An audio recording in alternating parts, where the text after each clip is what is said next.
안녕하세요. 한방내과 전문의 배한호입니다. 오늘은 종근당 락토핏 제품 리뷰를 한번 해보도록 하겠습니다. 주변 지인집에 가보면 거의 모든 집에 한 통씩은 다 있는 것 같습니다. 그래서 과연 어떤 제품이길래 이렇게 인기가 많은지 궁금해졌습니다. 종근당 락토핏 이렇게 이제 언박싱을 해보면 실제로 제가 먹고 있는 건데요. 이렇게 분말 형태로 있으면 보통 이렇게 이제 커팅도 되게 쉽게 잘 되죠. 이렇게 커팅을 해서 이렇게 이제 입으로 이제 들어가게 되겠습니다. 아주 향긋하고 맛이 좋습니다. 제품 포장지를 보게 되면 10억 CFU 보장이라고 나와 있습니다. 이 CFU라고 하는 것은 콜로니 퍼밍 유닛의 약자죠. 세균 검사 결과에 이제 사용되는 단위가 되는데요. 일반적으로는 그냥 1억 CFU 정도도 충분한 것으로 알려져 있으니 10억 CFU라 그러면 적정한 양으로 추정을 해볼 수가 있겠습니다. 여기 이제 원재료가 나와 있는데요. 락토바실러스 플란타럼, 스트랩토코커스 썸머필러스, 그리고 비피도박테리움 비피덤 등으로 구성이 되어 있습니다. 프로바이오틱스를 가지고 건강기능식품으로 인정받은 균은 총 이제 19종인데요. 그 중에서 종근당 락토핏은 6종류를 사용을 한 거죠. 보통 이제 프로바이오틱스라 그러면 락토바실러스, 비피도박테리움, 스트랩토코커스, 썸머필러스 이 세 개의 미생물이 들어가는 것이 기본이죠. 그 기본에 충실한 제품이 되겠습니다. 그런데 이 중 유의하셔가지고 보셔야 될 것이 하나가 있는데요. 바실러스 큐어큘런스입니다.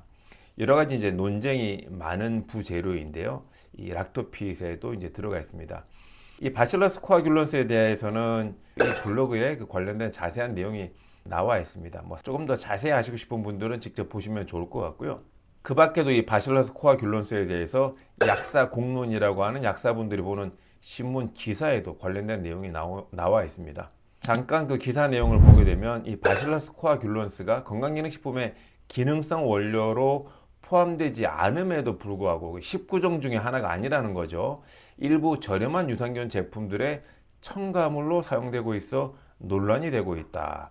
문제는 해당 포자균이 이 첨가물임에도 유산균 보장 균수에까지 포함될 수 있는 가능성이 있다라는 건데요. 유산균 품질 검사에서 보장균수를 확인할 때 유산을 확인하는 MRS라고 하는 배지를 사용하는데 여기서 유산균에 해당 포자균을 명확하게 구분할 수가 없어서 보장균수에 합산될 수 있다라는 그런 기사 내용이네요. 그 때문에 업계에서는 보장균수를 부풀리기 위한 꼼수 유산균으로 이 바실러스 코아귤런스를 지목하고 있다라는 그런 내용의 기사가 있습니다. 다시 말해서 이 실제 프로바이오틱스는 보장균수를 확보하고 유지하기가 상당히 어렵죠. 그런데 이제 반면에 이 바실러스 코아귤런스는 배양하기도 쉽고 자라는 속도도 상대적으로 굉장히 빠르고 여러 가지 극한의 환경에서도 살아남기가 쉽기 때문에 원재료 가격도 저렴하고 또 유산균수 보장의 어떤 그 간접적인 부분으로 사용이 될 수 있다라는 그런 기사 내용이 되겠습니다. 그래서 결론적으로 이 바실러스 코아귤런스는 저렴하고 잘 자라서 또 가축 식용으로 많이 쓴다고 그러고요. 가축들도 유산균이 필요하니까. 그리고 또 다른 측면에서는 식경험이 우리가 인간이 먹어본 경험이 많지 않기 때문에 식용의 적합성을 아주 100% 확신할 수는 없다 이런 내용이고요. 또 보장균수 뻥튀기에 쓰일 수 있다라고 또 요약을 해볼 수가 있겠습니다. 나머지 이제 부원료인 무수결정 포도당, 식물성 혼합 분말, 또 적포도 분말, 또 갈락토 올리고당, 자이리톨, 프락토 올리고당, 락티톨, 오렌지 혼합 추출 분말 등은 아마 제품의 향과 맛을 내기 위해서 들어간 것으로 보여지고요. 실제로 먹어보게 되면 굉장히 향긋하고 맛있죠. 또 이 향긋한 향을 위한 조합으로 여겨집니다. 또한 프로바이오틱스의 먹이를 프리바이오틱스라고 그러죠. 이 프리바이오틱스의 목적으로도 들어간 것 같습니다. 다시 한번 말씀드리지만 많은 분들이 아시겠지만 프로바이오틱스는 주로 이제 유산균 균 자체를 의미하는 것이고요. 프리바이오틱스는 프로바이오틱스의 먹이다. 특히 이제 섬유질을 지칭하는 표현이다라고 보시면 되겠습니다. 마지막으로 이제 락티톨이라고 하는 게 있는데요. 약간 생소하지만 이 올리고당처럼 단맛은 나지만 소장에서 흡수가 되지 않기 때문에 식이섬유로 작용해서 올리고당처럼 사용된다고 보시면 되겠습니다. 우리 인간의 몸속에는 사실 수많은 미생물과 우리가 공존을 하면서 살아가고 있습니다. 2001년도 국제연합 식량농업기구랑 세계보건기구가 이 프로바이오틱스에 대해서 숙주에게 충분한 양을 투여했을 때 건강이익을 주는 살아있는 미생물이라고 정의를 했다고 알려져 있는데요. 또 이제 반면 김미경 국립암센터 암역학예방연구부 박사는 이런 말씀을 또 하셨습니다. 세계적으로 프로바이오틱스가 건강에 유하다라는 그런 구체적인 연구 결과는 없다. 일부 동물 실험에서 긍정적인 결과가 나왔지만 실제 사람에게 적용한 모든 임상 연구는 효과가 없는 것으로 결론이 났다라고 또 말씀하시기도 하시네요. 그 이유는 외부에서 섭취한 프로바이오틱스는 장내에 정착하기가 어렵고 또 이제 위산을 거치고 담즙산을 거치면서 약해진 이 프로바이오틱스가 소장까지 무사히 통과했다고 하더라도 장착이 어려운 부분 때문에 그렇다라는 거죠. 또 이미 장내에 기존 미생물이 다양하게 균집을 이루고 생태를 조성한 터기 때문에 밖에서 들어온 프로바이오틱스가 기존 생태계의 어떤 생태 환경을 뚫고 들어온다라고 하는 것이 쉽지 않다라는 거죠. 39조 마리의 어떤 미생물이 우리 인간의 장내에서 서로 오랜 기간 이 구성해온 생태계 어떤 치밀함이 있을 텐데 그 치밀함을 이 프로바이오틱스 아주 적은 양이 다이나믹하게 긍정적으로 변화시키기에는 그 수가 너무 적은 게 아니냐라는 그런 표현들이 많이 나와 있습니다. 이를테면 비유하자면 1톤 수조에 물 한 방울 격이다라는 거죠. 또한 이제 다양한 연구에서도 이 프로바이오틱스는 개체의 다양한 특이성을 보인다라고 이제 표현을 했는데요.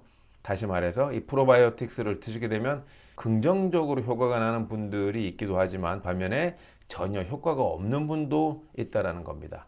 더 큰 문제는 오히려 기존의 유익균의 생태계를 방해하고 해를 끼칠 수 있다라는 의견도 있다라는 겁니다.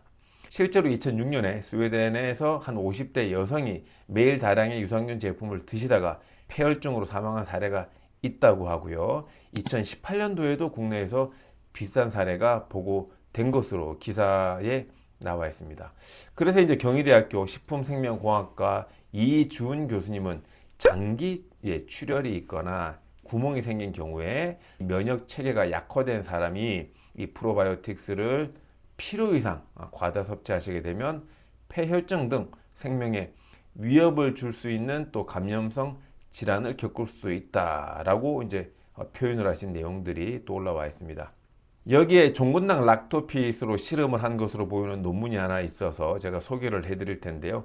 구강 건강 관련된 논문입니다. 논문을 한번 보시면 분말형 프로바이오틱스 섭취 방법에 따른 구강 내 pH, 폐하의 변화라고 해서 을지대학교 보건과학대학 치위생학과에서 이제 쓴 논문인데요.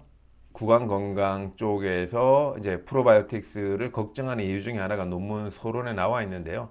구강 내에서는 이 락토바실러스가 전체 구강 내 세균총의 1% 미만임에도 불구하고 내산성으로 인해서 이 범랑질을 침범한 우식 환부가 존재하면 이 치아 상태가 안 좋게 되면 이곳에 다량으로 증식되면서 깊은 우식 진행에 관여할 수 있다라고 나와 있습니다. 이런 측면에서 프로바이오틱스를 이 치과 쪽에서 조금 우려하는 부분들이 있는 것 같고요. 그래서 결론적으로 보게 되면 구강 내에 이 분말 형태가 영향을 끼칠 수 있기 때문에 물과 함께 섭취를 하실 것을 권장을 하고 있습니다.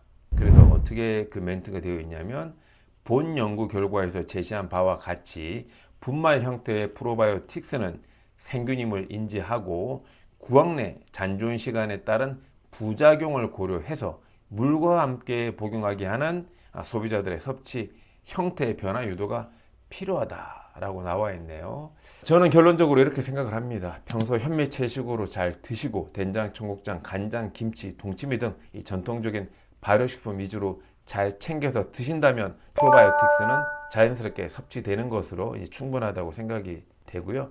다만 불가피하게 항생제를 장단기적으로 복용하시고 있거나 하셔야 되거나 위장관 쪽으로 이상이 반복적으로 있으시다면 필요한 상황에 따라서 본인의 어떤 주치의랑 상담을 해서 추가로 프로바이오틱스 제품을 선정해서 드시는 것이 좋다고 생각됩니다. 그리고 이제 앞에 논문에서 보신 것처럼 가루 분말로 된 프로바이오틱스 제품의 경우에는 치아 손상을 예방하기 위해서 꼭 이 물 100cc 정도랑 함께 드시는 것을 추천하고요. 아까 제가 한 것처럼 분말을 입에 넣고 물을 넣는 것보다는 물에다가 분말을 풀어서 그 물에 녹인 다음에 드시는 것을 조금 더 권장하는 것 같습니다. 오늘 영상은 여기까지입니다. 감사합니다.